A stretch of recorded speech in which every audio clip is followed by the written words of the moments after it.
Alrighty. You are looking live at sold out MetLife Stadium, where today the 16-0 and playoff bound New York Giants are taking on the 0-16 Cincinnati Bengals. And why are the Cincinnati Bengals 0-16? Because they suck. They've been around since 1968. They haven't won a Super Bowl. The last one they lost basically because of Eli Apple. Good, because Eli Apple's a moron.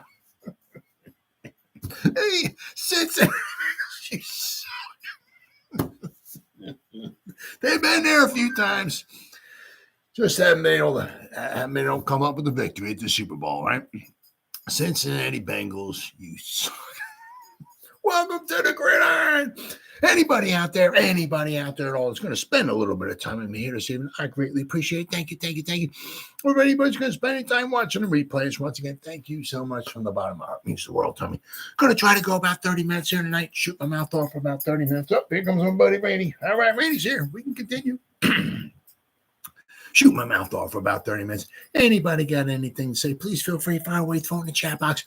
Usually try to check on the chat box like every 5 or 10 minutes or so. So as soon as I see something in there, I try to respond to it as fast as I can. So please feel free and fire away. But plus also, seriously, instead of me just rambling on for half an hour, 45 minutes, or whatever it might wind up being, it's just nice to talk to another Giant fan. So once again, please feel free to fire away with the comments. Before we get started, if anybody wants to help support my channel out, it would mean the absolute world to me. In the description box below, the very top link in the description box takes you to my membership page. I got 3 different membership levels. The first one's called the Saquon. Second membership level I got is called the Lawrence Taylor. And the third membership level I have is called the Gridiron. Each one has their own little perks to them. So if you want to help support my channel out, it would mean so much to me. And I thank you in advance. If you are subscribed to my channel, once again, thank you. I can use all the support I can get, guys. But if not, please go down below, hit the subscribe button, hit that bell icon. That way next time I go live or if I put a video out, you'll be notified. And it's free of charge. What do you got to lose, right? But if you are subscribed to my channel, thank you. Maybe give this video a thumbs up or share this video. That would be freaking awesome. Right? And then finally, also, there's a little ways down in the description box. There's 2 additional links. The top one's a Facebook link. I'll go over that in just a second.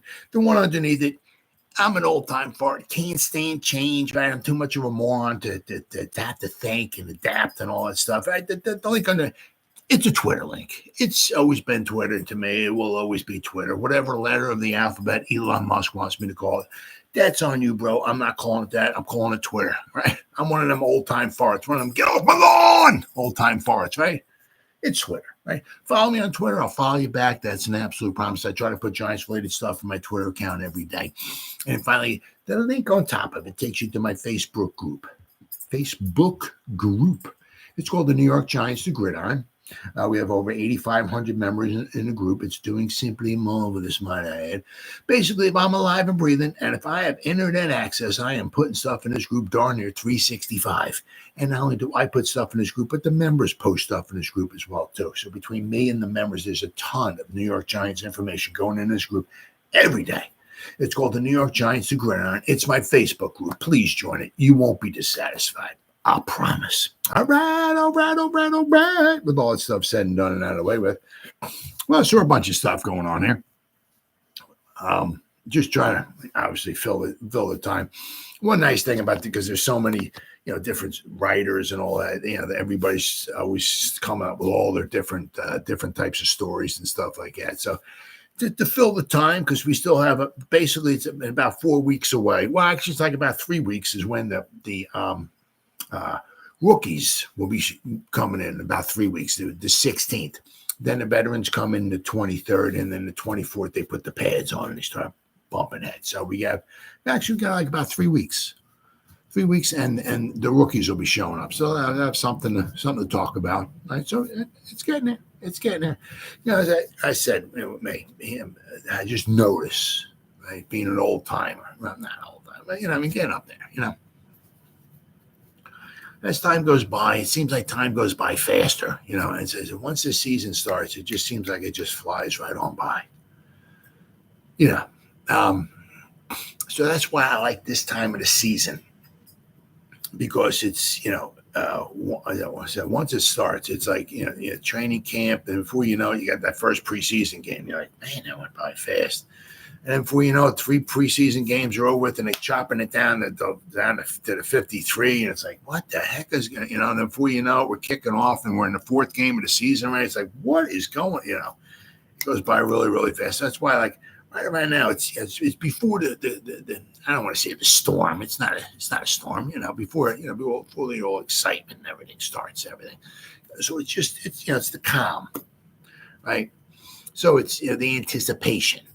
It's always nice. I mean, obviously, we knock on wood, we don't have any injuries we're talking about. Everybody starts 0-0, 0-0. Everybody has Super Bowl ass. It doesn't matter what team you are. It doesn't matter who you are, what team you are, right? There's people from every fan base, sitting there, our offensive line holds up this year, and that'll give us a better running game. The running game will help the passing game, and we had a pretty good defense this year.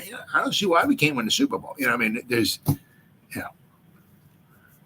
every fan base. It's always the same thing, right? But it's always exciting this time of year. It's always really, really exciting. Because I'll tell you, once again, we're this close to the start of another season. Freaking unbelievable, isn't it, guys? Freaking unbelievable. So, but I did see now I saw this kind of before, but I want to go a little more in depth and detail. They got the Giants as far as a trade destination. A bad trade destination, meaning also it's kind of like, what it is each like department gets their own like grade, like the weight room, the facilities, the coaches, all of that. They all get their own grades and everything. The Giants graded out pretty well, although they really didn't grade out that super high, meaning they didn't, they weren't like A pluses in anything, right? Just overall, I guess there must have been some pretty bad teams out there. We'll go over all this stuff and everything. It's pretty interesting. But the Giants were 8th out of 32, but there is definitely some room for improvement, without question. And some of it has to do with the families. I don't know. There's a trillion things I don't know, but as far as taking care of the families, like there's not like on game day, there's not a place where the families can go and take their children and hang out and play or whatever like that. I guess certain stadiums might have something like that available for the families, because that stadium's pretty big. I'm sure you can, crack open a corner of the stadium or something like that, make a nice big room or something, and you can occupy the children if they don't want to sit there and watch daddy play football. But that is one of the areas. One of the areas. All right, so we got. Let's see here. This is the Giants, and obviously they kind of compare them to the worst NFL trade destination, the Giants, and it says here not even close. Bleacher Report lists the Giants as the worst trade destination before the 2024 training camp. Some of these people are just absolute, total freaking morons. Absolutely. Here is why we're not buying it. I mean, it just really just some of these people, I don't really know why they even have jobs. It's just simply absolutely amazing. The Giants are one of the worst. So Bleacher Reports. Now, Patty Traynor of Giants Country, she does Big Blue, not Big Blue. She does Locked On Giants, but she has Giants Country. She writes for them. She does a bunch of different things and all. So she's writing this article, but according to Bleacher Report, they list the Giants as the worst trade destination. Bunch of freaking idiots, absolute freaking morons. But Patty Traynor begs to differ, and I'm agreeing with her. I totally agree with her on this one. Things might have been rough for the Giants last season, thanks to the injuries and disappointment that followed a playoff berth the year before.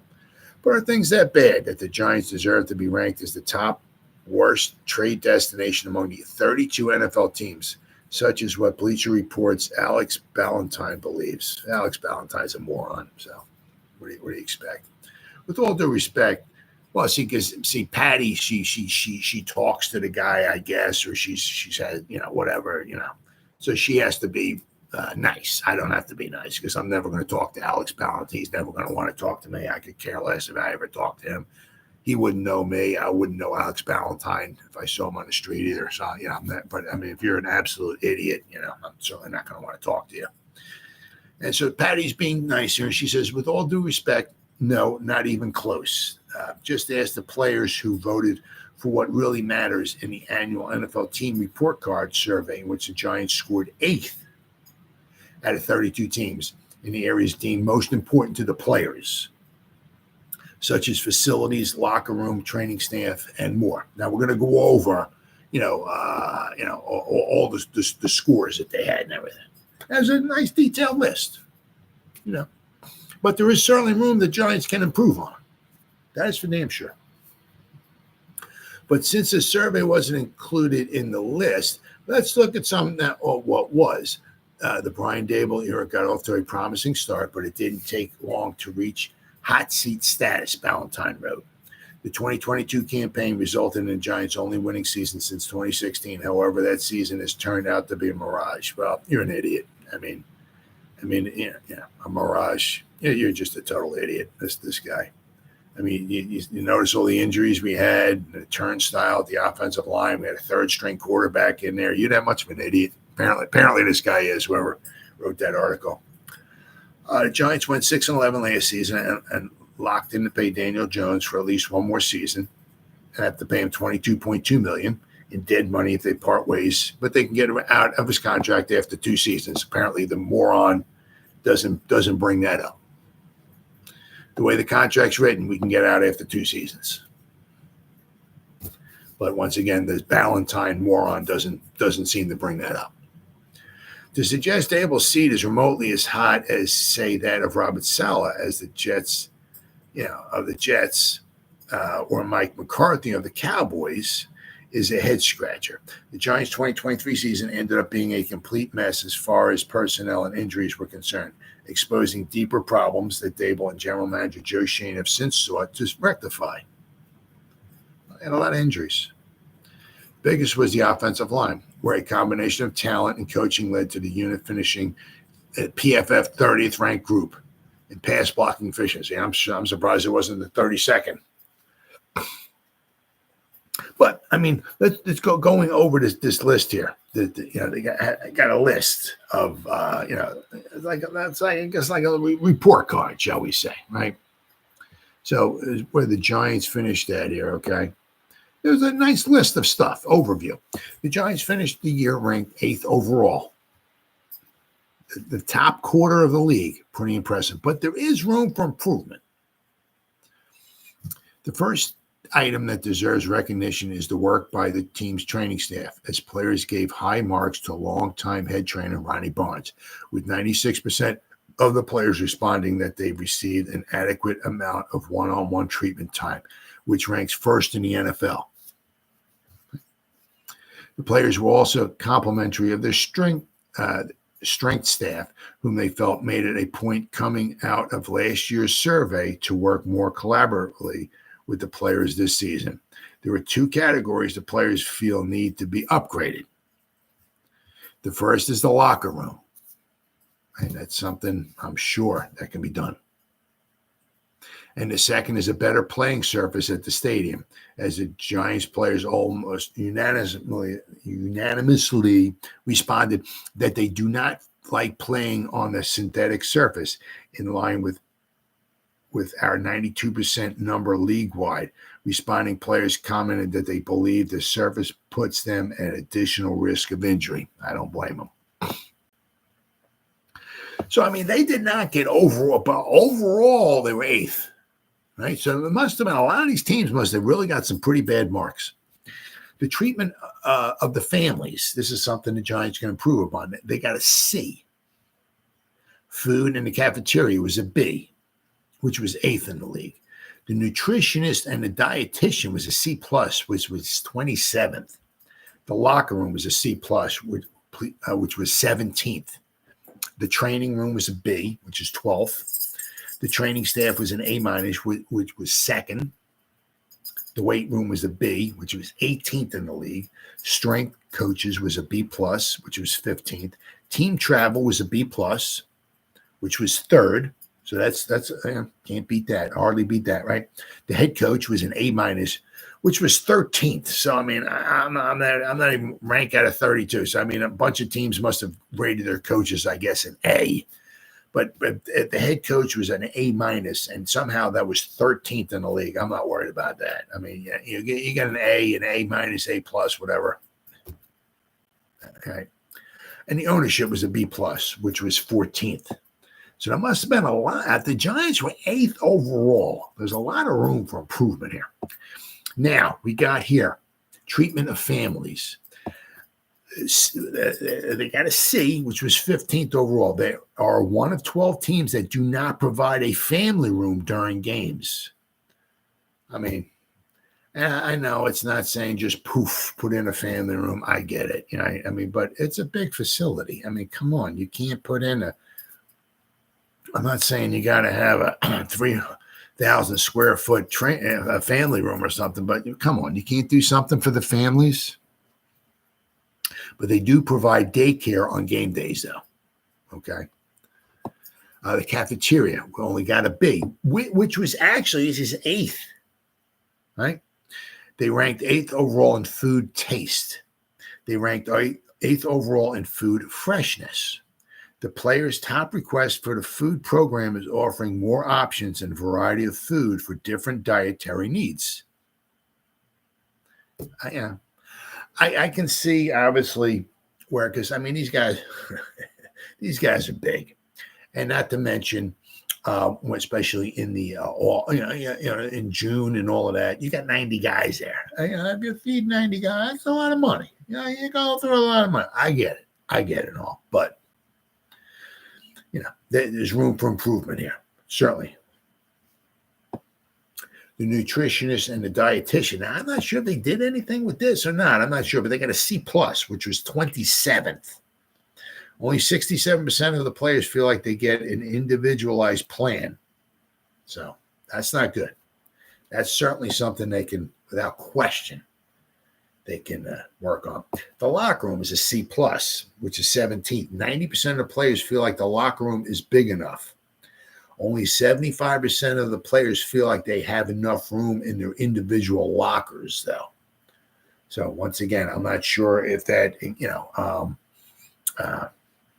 they, I have no idea if they can knock down a wall and make the lockers a little bit bigger. Why isn't each locker? Why don't give each guy an extra foot or something? I mean, I don't know. So the Giants, they got the nutritionists and the dietitians only got a C plus. The locker room only got a C plus. The training room got a B, which was 12th. 92% of the players feel like they have enough full-time trainers. 91% of the players feel like they have enough full-time physical therapists. Only 73% of the players feel like they have enough hot tub space. That's not good. Only 3 out of every 4. That's not good. You can't get another hot tub or 2 in there. 89% of players feel like they have enough cold tub space, though. So, that's something, training room, they can certainly work on that. The training staff got an A minus, which was 2nd. The players gave head trainer Ronnie Barnes the 2nd highest individual grade in the NFL. He's the man. I'll tell you what, the guy's been around for 422 years. We're truly going to miss him when the guy retires. Truly going to miss that guy. Guy's basically, the guy's in the Ring of Honor, right? So, that's enough said, right? 96% of the players feel like they received enough one-on-one treatment, which was 1st overall.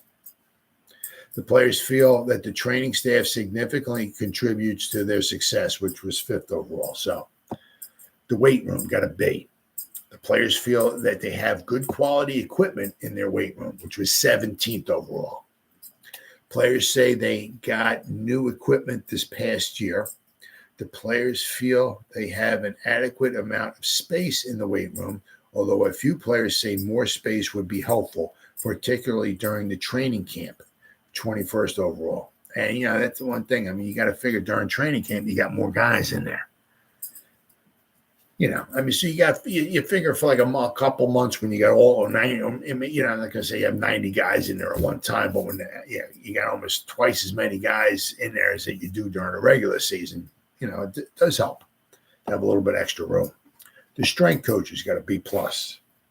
Now, I'm not sure if this is, this is like last year, so I'm not sure because they got Wellman coming in here now, so I'm not sure, if that includes, probably doesn't include him. So, since 92% of the players feel like they get an individualized plan, the players feel that the strength coaches significantly contribute to their success. Multiple players complimented the strength coaches for being motivated by last year's surveys and being open to working with the players to improve the program. Then we have team travel. The Giants got a B+, which was third. So apparently not a lot of teams are complimenting. I mean, if a B+ is third, that means there could be maybe only 2 teams that maybe got an A on team travel. Wow. Shocking. The players' rating of their travel schedule place it as the third best in the NFL. 94% of the players feel like they have a comfortable amount of personal space during flights, which was 7th overall. They do not require that any players have roommates before games. So that's good. The head coach, Dave's got an A-. 100% of the players feel head coach Brian Daboll is efficient with their time. The players feel that, which was he was first overall for that. 100% of the players. The players feel that Brian Daboll is very willing to listen to the locker room, which was 13th overall. And ownership. Club owner John Mara receives a rating of 8.8 out of 10 from Giants players when considering his willingness to invest in the facilities, which was 14th overall. So, in one respect, I think, hey, what's up, Benny G-Man? Hey, they can lock me up in jail Sunday, hanging all that money they make. Yeah, I'll tell you what, they make a lot of frickin' money. That's for darn sure. I mean, there's certainly some things that they can. Now, once again, I don't know. Yeah, I mean, it's like as far as like the locker rooms. I don't know. Can they just go in there and knock down a wall and push the wall a little farther out and make all the locker rooms bigger? Can they knock down a wall and make the training room bigger or the weight room bigger? But there are certain things they certainly can do, without question. They were talking about the dietitian only got like a C. What else? I mean, there was a few things that were not very, and the Giants got like B's and C's, and they were 8th overall. What else we got here? A, B. The training room, the locker room was a C+. The nutritionist and the dietitian was a C+. The food in the cafeteria was a B. The treatment of the families. Now that too. I mean, because not everybody wants to go there and actually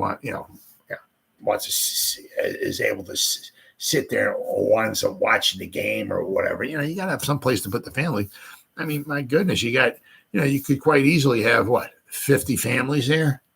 What are you going to do with them?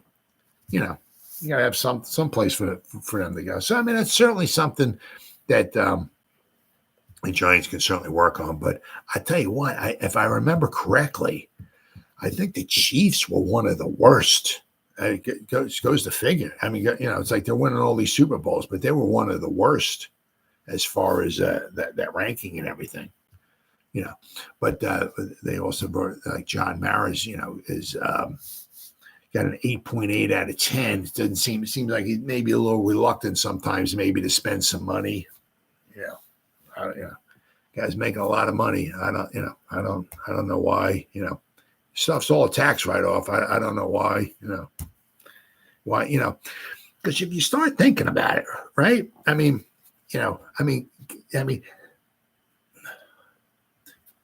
please forgive me for being old fart, but you go back 40, 50, 60 years, whatever.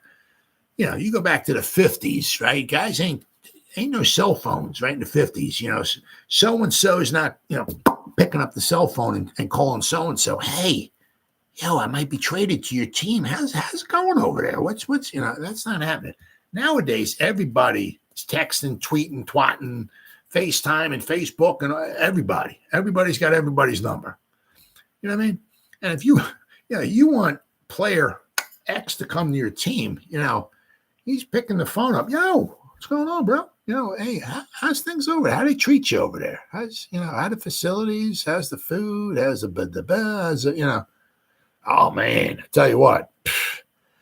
The cafeteria here is just to frickin' die for. Let me tell you, I was at Houston with the Texans. Remember 3 years ago? I just got traded from there. Remember man, that sucked. Absolute trash. You come here, boy. I'm tell you what. You just want it. I must have put on 10 pounds the first week I was here. The food here is so good. They treat the families like gold. The training staff is it. That's what you want.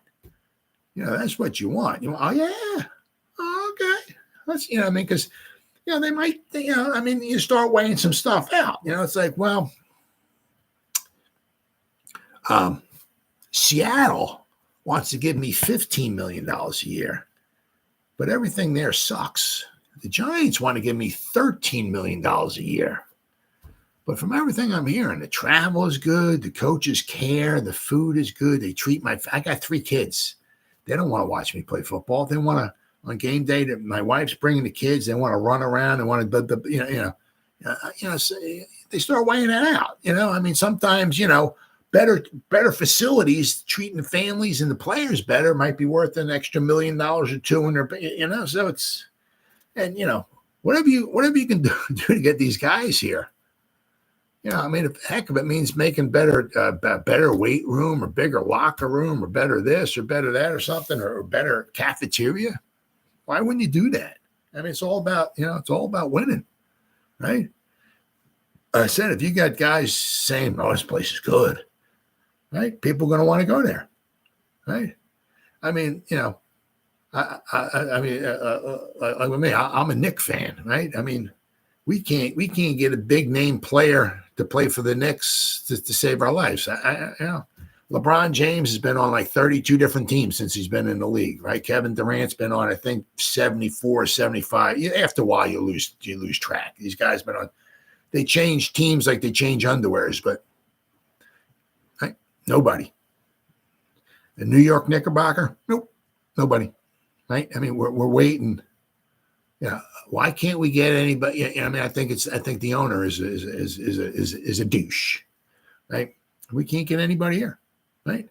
If we could get a couple big players here, the Knicks might, I'm not saying they're going to win the championship, but hey, we might make a championship or something. But we can't get nobody here, right? If you can't get nobody here, good luck.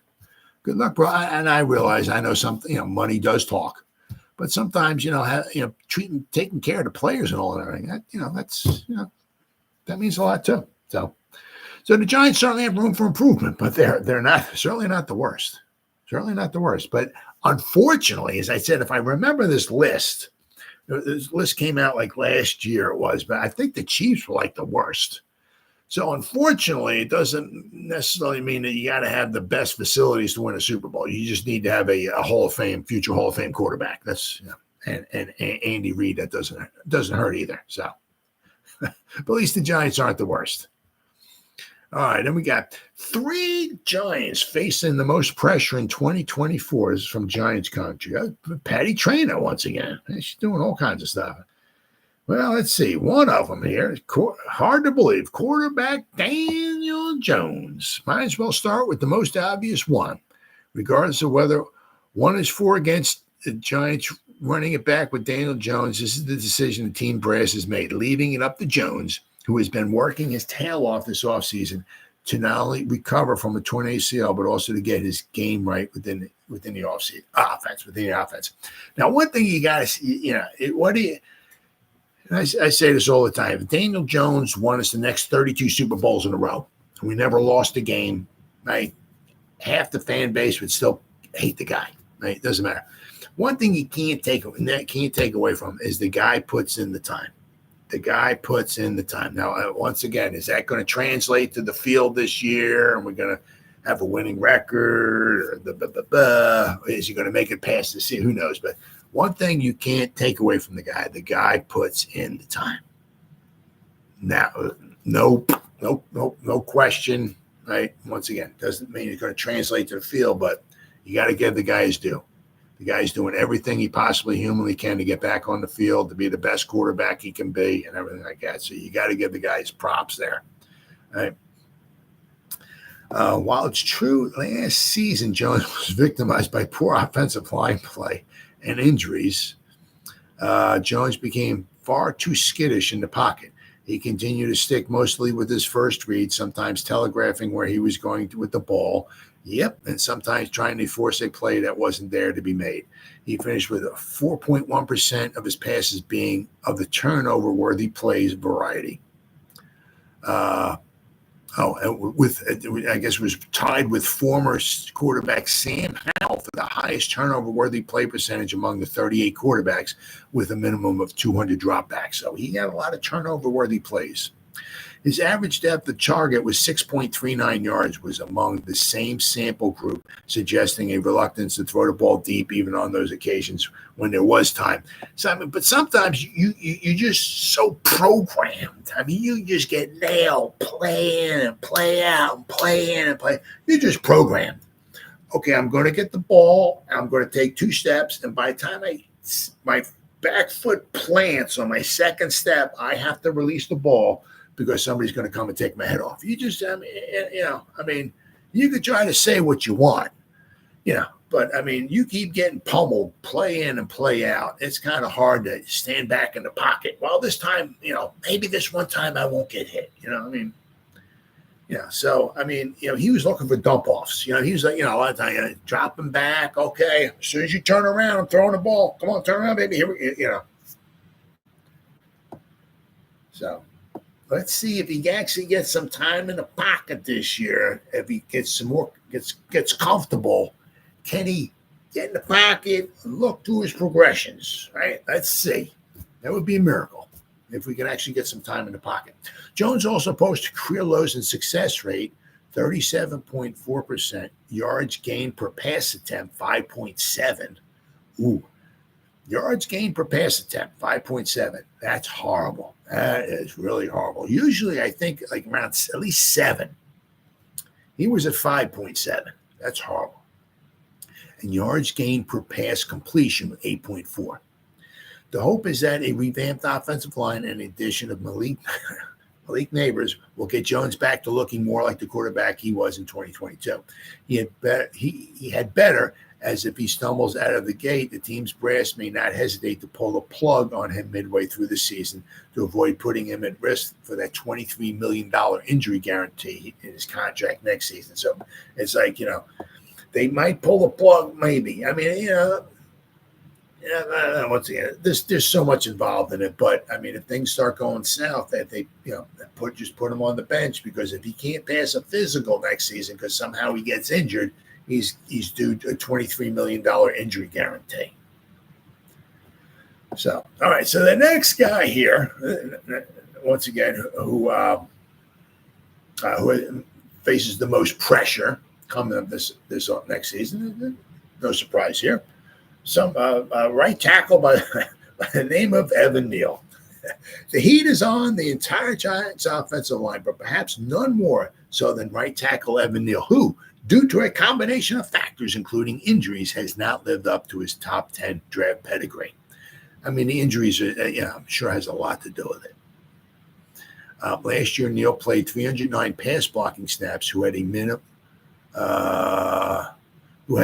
of 300 pass block snaps. He finished 4th in pressures allowed, which was 29th, which comes to allowing a pressure once every 10.6 pass blocking snaps. So basically, 1 out of every 10 times one of the quarterbacks dropped back, he allowed a pressure.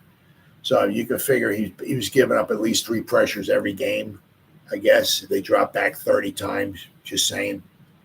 So what would have been 17? He would have gave up over 50 pressures on the season, which is not, not what you're looking for from a number 7 pick. Injuries aside, right? one of Neal's biggest issues has been he's never really looked comfortable playing right tackle at the NFL level. That lack of comfort has resulted in inconsistency in technique and approach, where balance issues have cropped up. I'd really like to know also, like with the injuries he has, how much is that has affected him? Because how are you supposed to, if you got like a problem with your feet or your ankles or whatever, how do you, you got these athletes, these edge rushers are freaks, and and they can move them, right? It's not like, well, I'm only a right edge rusher, so I guess I got to go against Andrew Thomas. I'm the best edge rusher we got, so guess where I'm going to go? Am I going to go against Andrew Thomas? Because they don't, they can move the defensive players. They when the offensive line guns up to the snap, right? Andrew Thomas doesn't stay and look around and say, "Oh, there's Max Crosby. He's the best edge rusher. I'm gonna go down over there and I'm gonna block." No. He lines up left tackle every time. So they take the defensive players, put them wherever they want, right? So basically, right? I mean, if you're smart, you want to take your best defensive edge rusher, right, and put them against the weakest tackle, right, which would be Evan Neal. So Evan's got basically week in and week out, he's gone up against some real good guys. And it said that whatever his ankle, his foot, whatever. I mean, how are you supposed to, move back and plant and move, when you got these athletes just, burning you, play in and play out. That's really has to affect his play. So hopefully, when he comes back, even if he's not ready for training camp on the 24th, if he's got to take another month off or something, or he's got to ride the bike for another month or something, whatever. Can we get the guy back, 98%, and then let's see what he can do. I hope they don't rush him out there too soon, right? But Dable said that hopefully everything will be, everybody's planning on being ready to go on the 24th. We'll have to wait and see. I mean, a lot of eyes are going to be on Evan Neal. That's for sure. All right, and then so we got.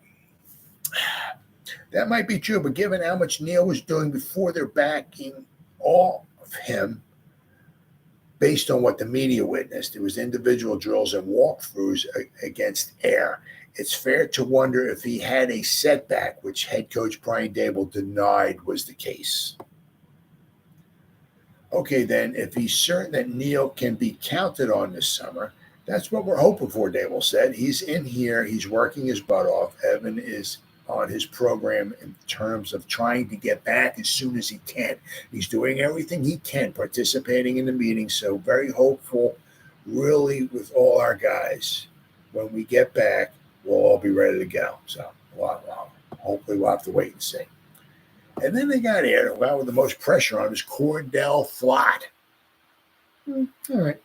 After the Giants reportedly tried, now they did go out of their way and they did try to get, Tre'Davious White, right, Darius Williams, and they got also here Steven Nelson to man the perimeter spot opposite of Deonte Banks. The team decided to throw their full support behind third-year man Flott, their third-round pick in the 2022 draft, who mostly played in the slot last season. So, I mean, they did try to upgrade that. Because it doesn't seem like they're bringing Adoree Jackson back. There's enough to like about Flott's game. He's a natural football player who doesn't hesitate to stick his nose into the action. He's just so thin. He's like 175 pounds. Which doesn't always serve him well health-wise, as he suffered some dings due to that when he sticks his nose in the action. So he's an aggressive press corner with more than enough catch-up speed to match up with anyone, and he plays with instinct and toughness. Durability concerns aside, there are some other areas in his game Flott needs to clean up. Last year, he finished third on the Giants' defense in penalties with 5, 2 of which resulted in first downs for the opponent. Well, yeah, I can understand it, but if you're playing 17 games, if you have 2 penalties on you, and 2 of them, if you have 5 and 2 of them wind up resulting in first downs, it's It's not the end of the season. That's not the end of the world. Vlad also saw some missed tackles. Another area he needs to clean up. There are some other things he'll need to continue working on, but Giants defensive back coach Jerome Henderson said he was pleased with the progress being made by the former LSU defender. Now, the one thing also, I mean, it's maybe sometimes possibly as far as like cleaning up tackles, right? Possibly maybe have a different type of defense, right? As where, Wink, it's press man, right? You try to cover a guy one-on-one. You realize this guy doesn't have the ball. And you got to turn around and try to find the ball and all of that. That might be one thing, maybe, right? If you drop him back in coverage, right, in your zone, whoever comes into your zone, you're covering them or whatever. But you got your eye on the quarterback. If he maybe where the ball's getting thrown, so you have stuff in front of you. So that maybe that might help him, maybe with some of the missed tackles. I know. I'm not an NFL player, but I'm horrible. If I'm running with a guy and all of a sudden I got to whip around and try to find a football where the guy's catching the ball, where's he's going, forget about it. I'd be fired in the first quarter. That's not easy. But I'm saying, if you get to drop back and everything's in front of you, that makes it a little bit easier. So I'll have to wait and see. I'm certainly not pulling against the guy. I mean, if we can get, Shane, he drafted the guy, right? So if we can get one of our young guys who can maybe man that corner, I'm all for it. He don't cost much. And instead of bringing in one of these veterans that might want maybe $10 million or so, hey, if we can bring him in, I'm fine with that. I just hope he can stay healthy. Because I think he was talking like he beefed up. I mean, maybe talking to the press or whatever it was. And I think he added on a couple pounds or something like that. He said he was like up to 175 pounds or something like that. It's like, man, that's not big. That's not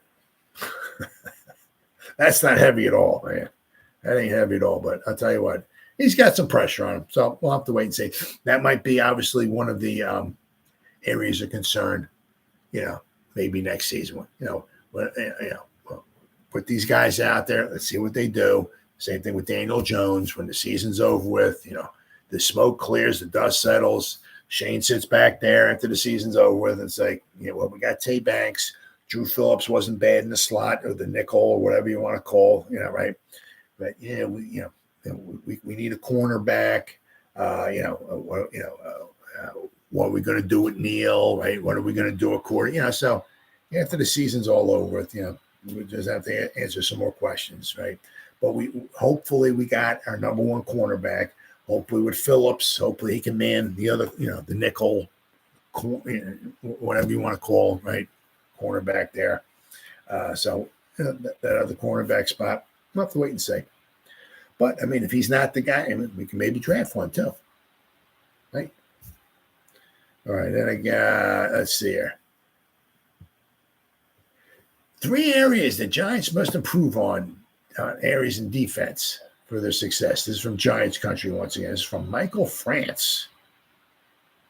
Giants defense struggled last season, though they did have some bright spots, like contributing half of the best turnover differential in the NFL.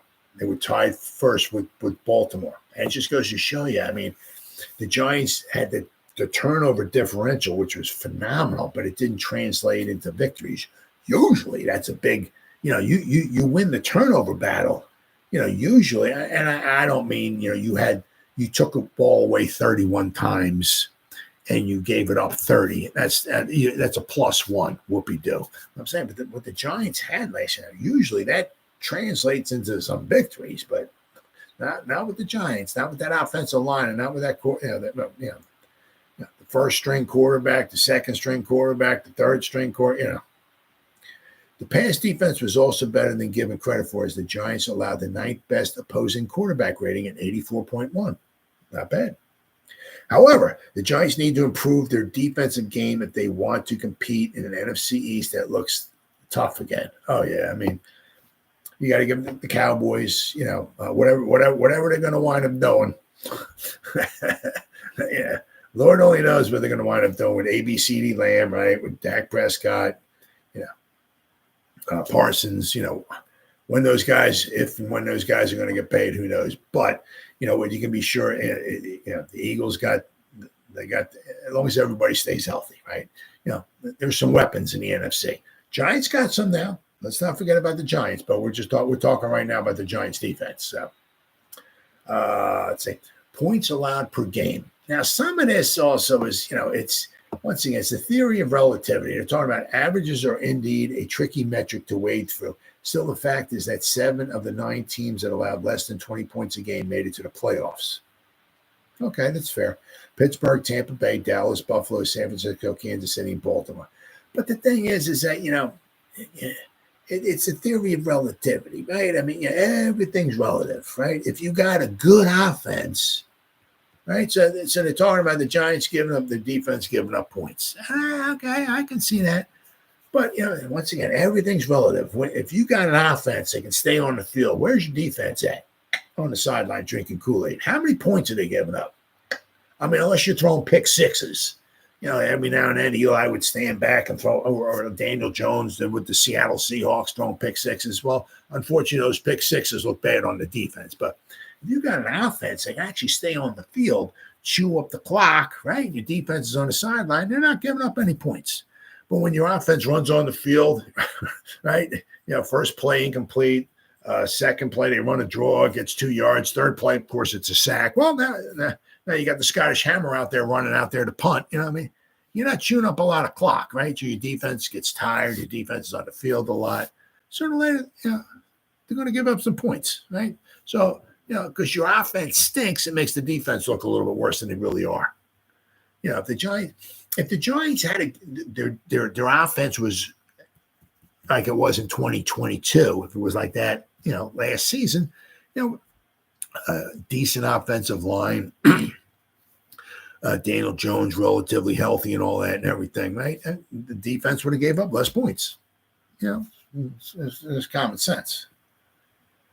But especially in the NFC East, that has been big play offenses like Dallas and the Eagles and an upstart Washington Commanders. The Giants need to maintain a better scoring defense will be vital. By not allowing the second most rushing touchdowns in the league with 24 and tightening up the pass defense to limit the big plays over 20 and 40 yards, the Giants could see the points allowed drop. Sacks. Now, the one thing, with the Giants, as much as they pressured the quarterback, they did not get we got some pressures, but they did not get a boatload of sacks.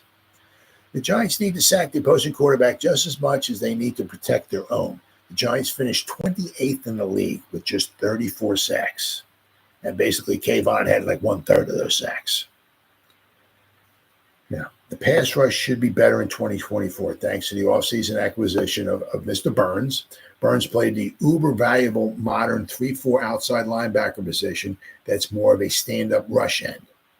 Burns has had 38.5 sacks in his last 4 seasons, although he had only 8 sacks last season. He earned a career-best Pro Football Focus grade of 73.8 and tied a career high in defensive stops. Playing opposite Kayvon Thibodeau, who had 13 sacks in year 2 last season. He didn't have 13 sacks, did he? No, he had like 11.5. Whatever. And Dexter Lawrence, who owned an elite 92.6 PFF pass rush grade in the interior. Burns could help revitalize Big Blue's pass rush. I'm sure it will. Oh, yeah.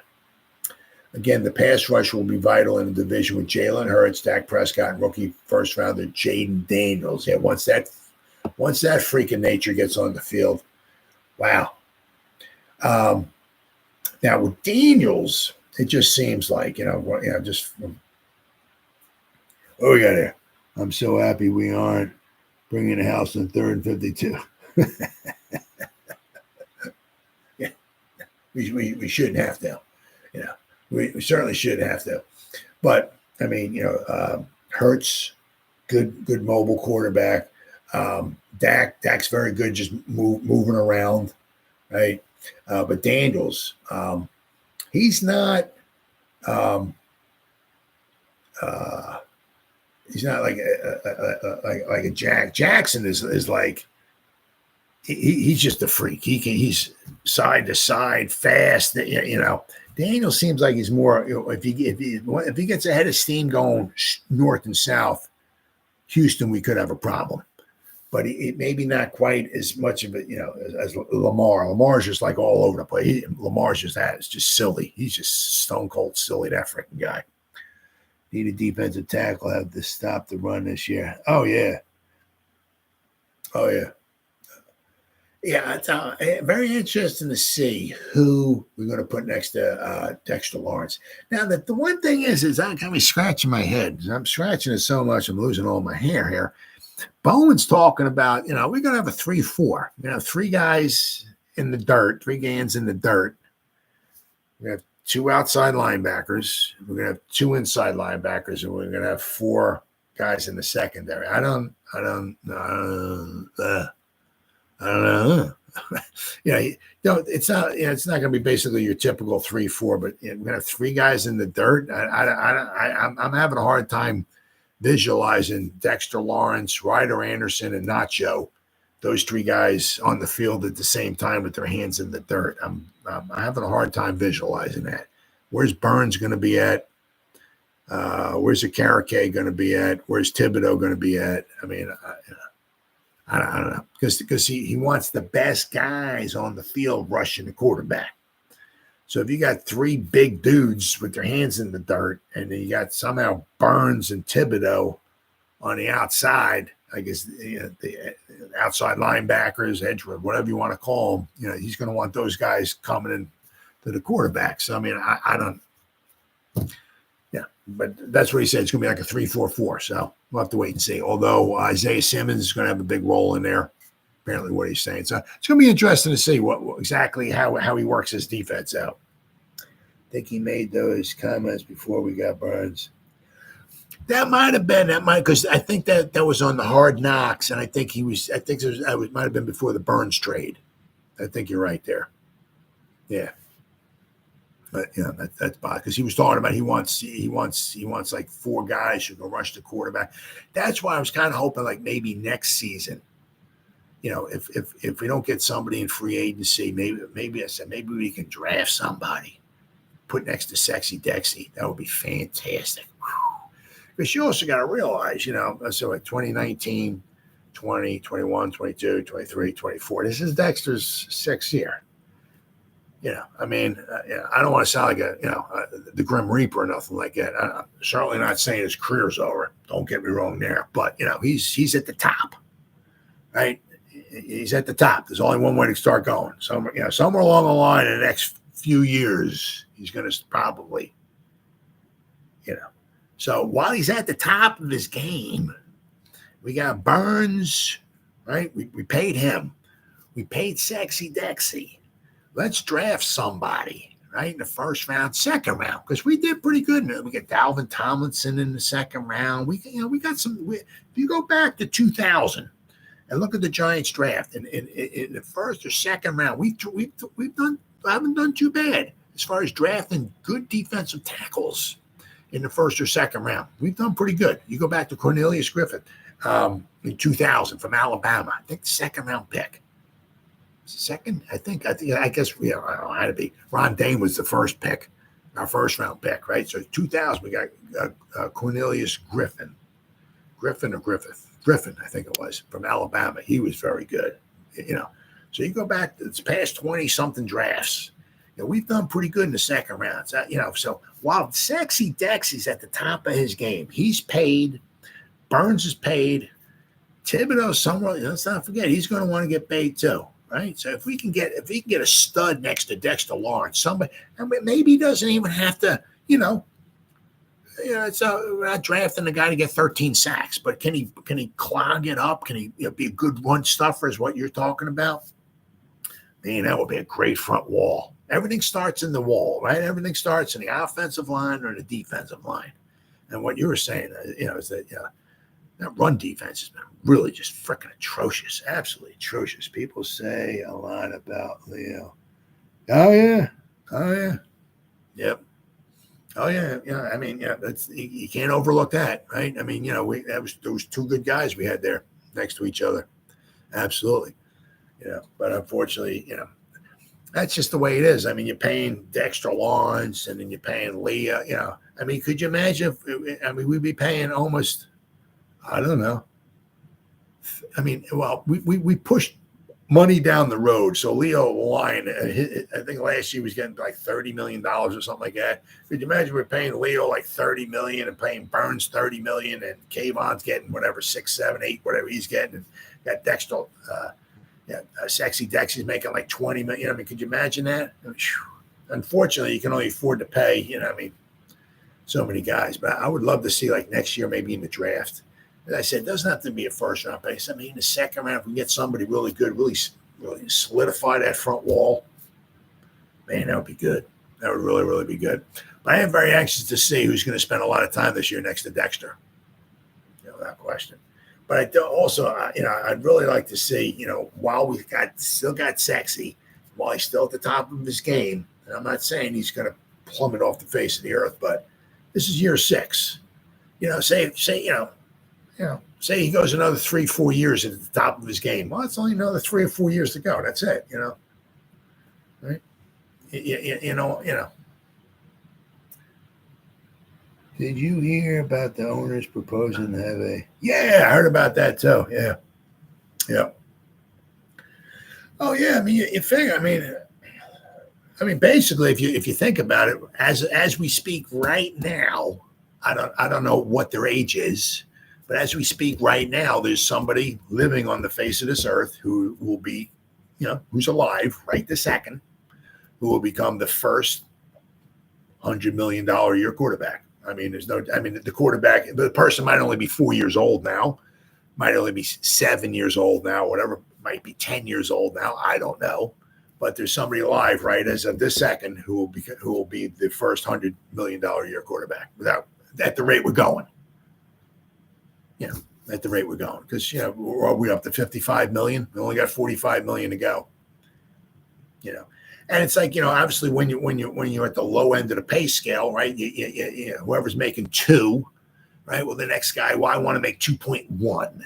And the next guy, well, I'm better than him. I want to make 2.2. Well, I mean, now it's with the quarterback. It's like, well, he's making 55. I want 56. He's making 56. I want 58. And Patrick Mahomes, well, this guy's making 50. If his contract if they have to ever renew it or whatever, something like that. Patrick Mahomes like, I got 13 Super Bowl wins, guys. That guy's making 58. I want 65 or something. I mean, it's just So I firmly believe there's somebody walking the face of the earth right now who's the next who will be 100 million. I mean, it's like, what are we at? So basically, it's like 20% of your salary cap. It's I don't know. It's a tough. I mean, I understand everything. Right? Go try to win a Super Bowl without a top-notch quarterback. Good luck. God bless. Right? But it's a team sport, right?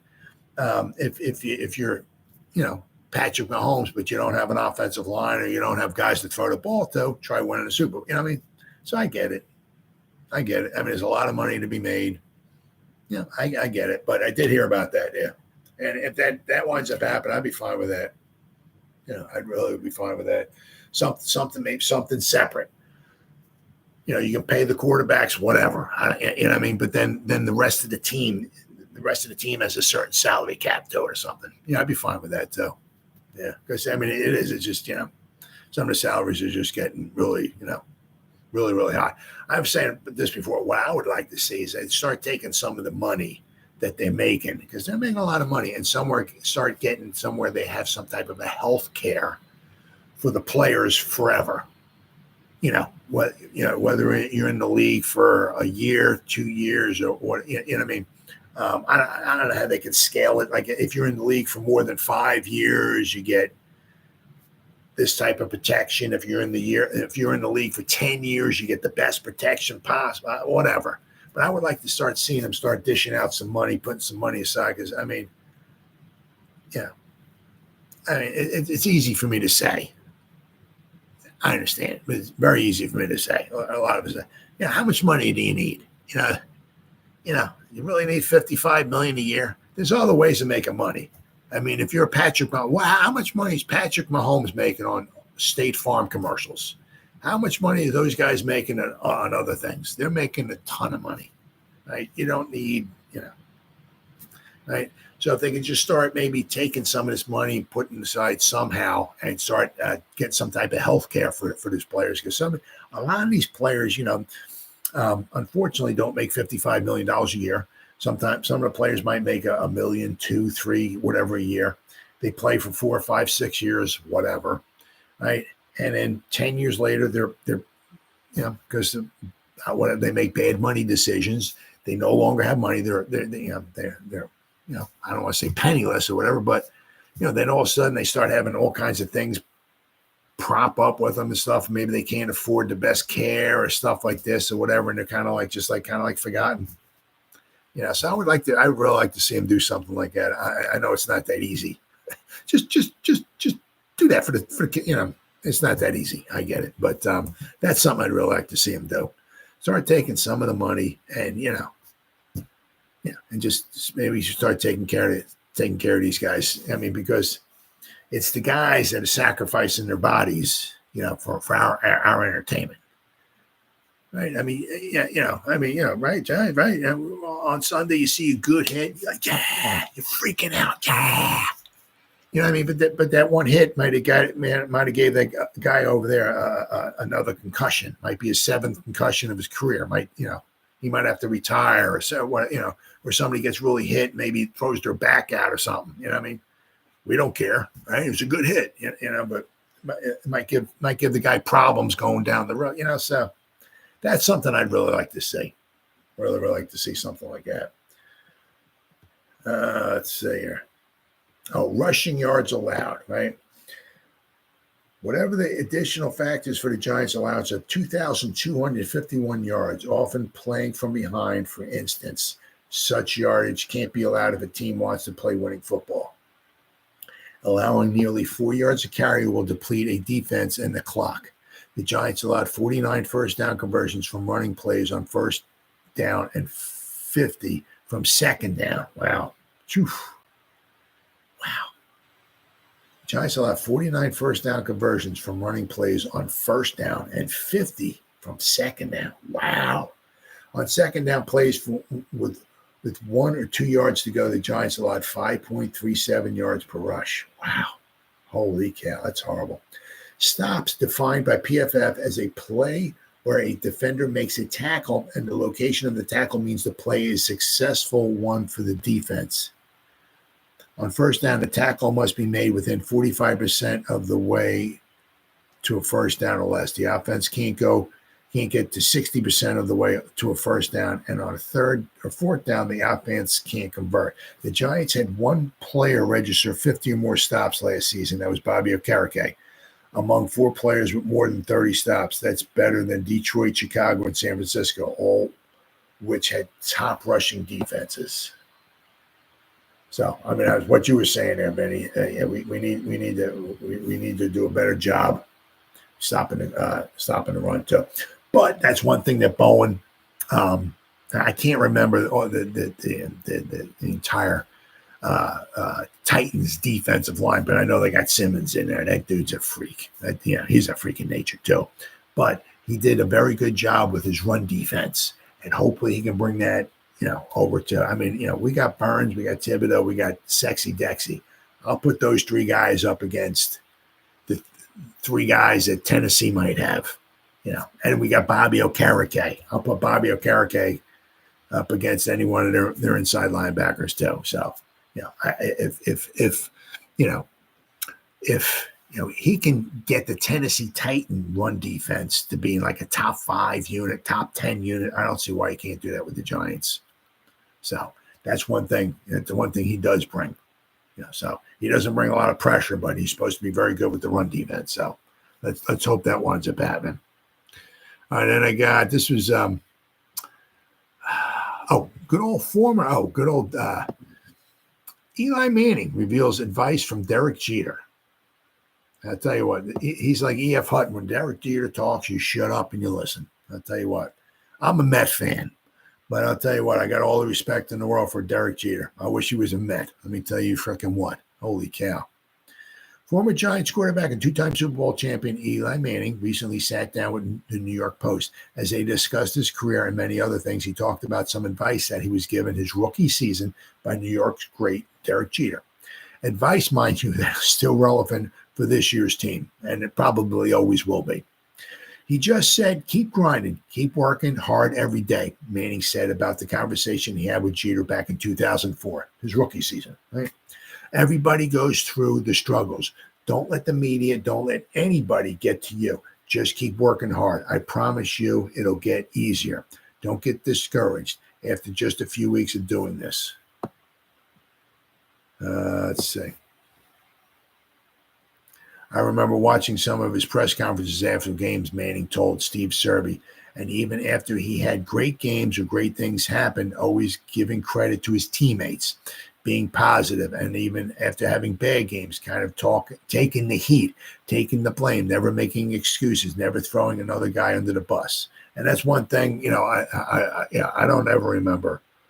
I don't ever remember Eli Manning throwing somebody under the bus. I mean, he maybe said something here or there, but for the most part, I don't remember him ever saying anything bad, about any of his teammates.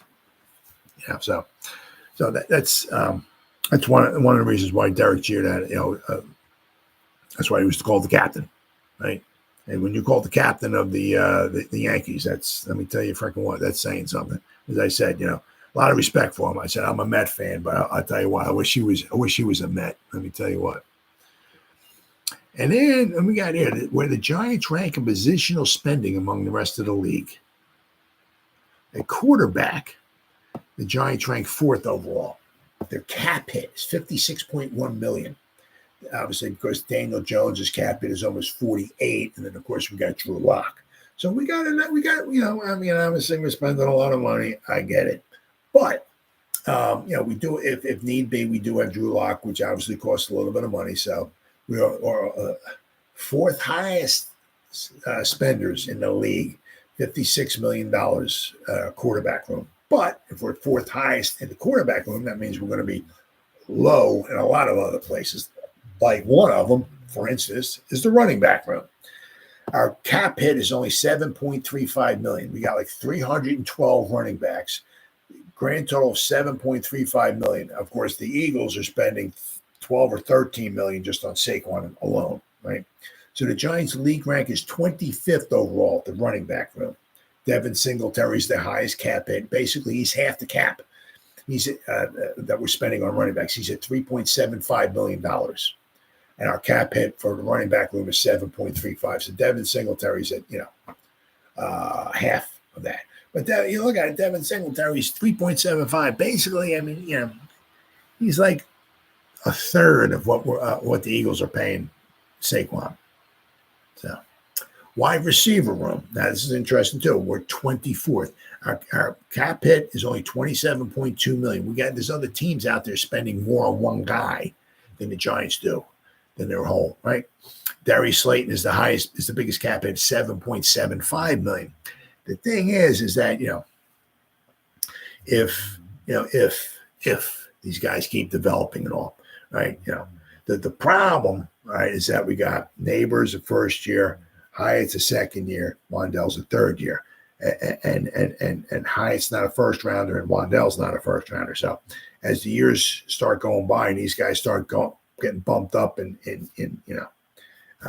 experience and all and everything, Wandell's going to want to get paid, right? And then the year after that, Hyatt's going to want to get paid. And the year after that, we can probably put the 5th-year tender on Neighbors, but he's going to want to get paid. So there's a good possibility, you're looking a few years down the road where our wide receiver room could be very expensive, which wouldn't be a bad thing, right? The tight end room, we're 26th.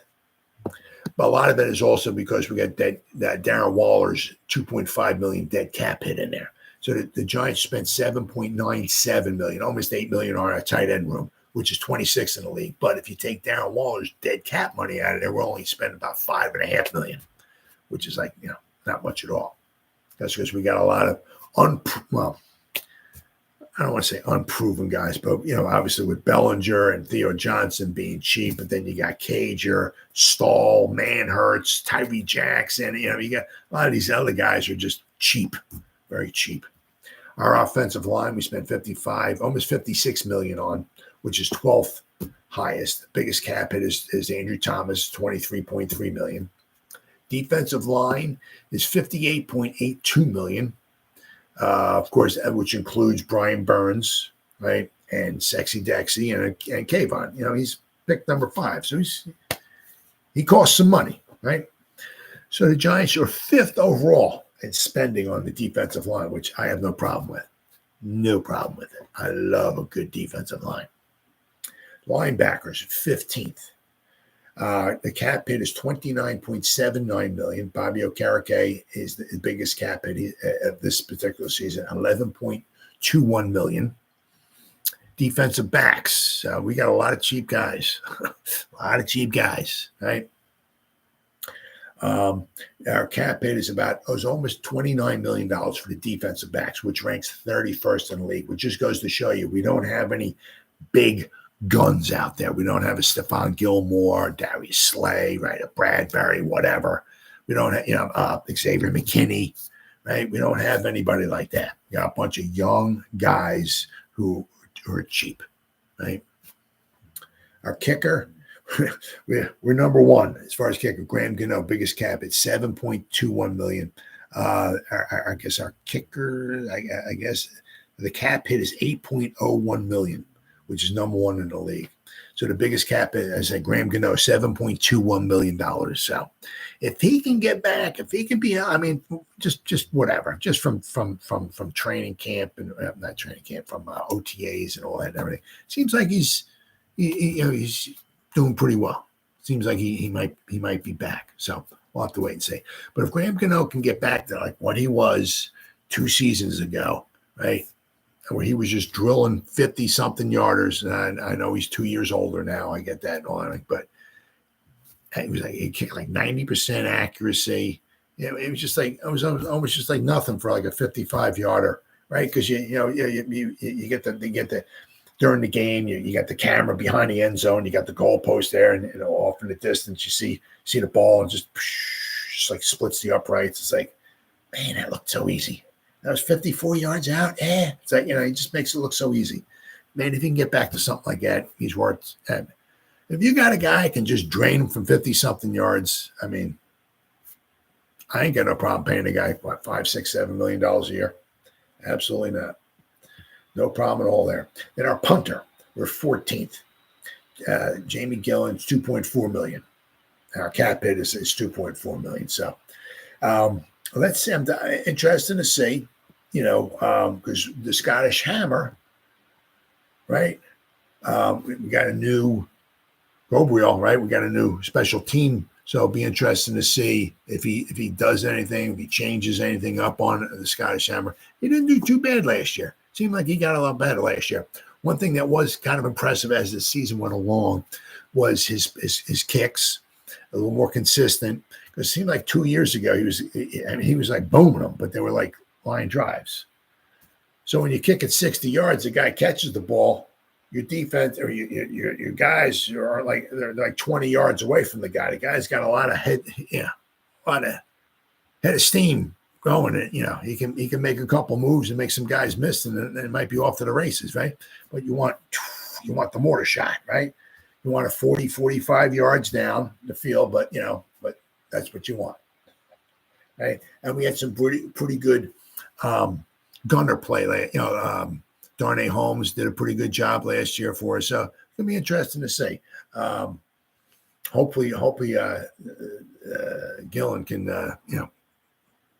do as well as he did last season. He seemed to do pretty good. But we do have a new special teams coach, so we'll have to wait and see. And I'm very, very anxious to see what's going to go on here with these kickoffs. That's going to be some pretty interesting things. Until they start working the bugs out on them, you might see some fireworks early on, the first 2, 3, 4, 5 weeks of the season, whatever. You might see some fireworks until they start working some of these bugs out. All right, guys, it's been 1 hour and 13 minutes. Vinny G-Man, thanks for staying up with me, brother. Really appreciate it. Good talking to you, man. Good talking to you. So thank you. Whoever spent any time listening to me live, thank you. Or if anybody's going to spend any time watching the replays, once again, thank you so much. From the bottom of my heart, means the world to me. As always, you guys stay safe out there and go Giants. Woo! Oh, yeah.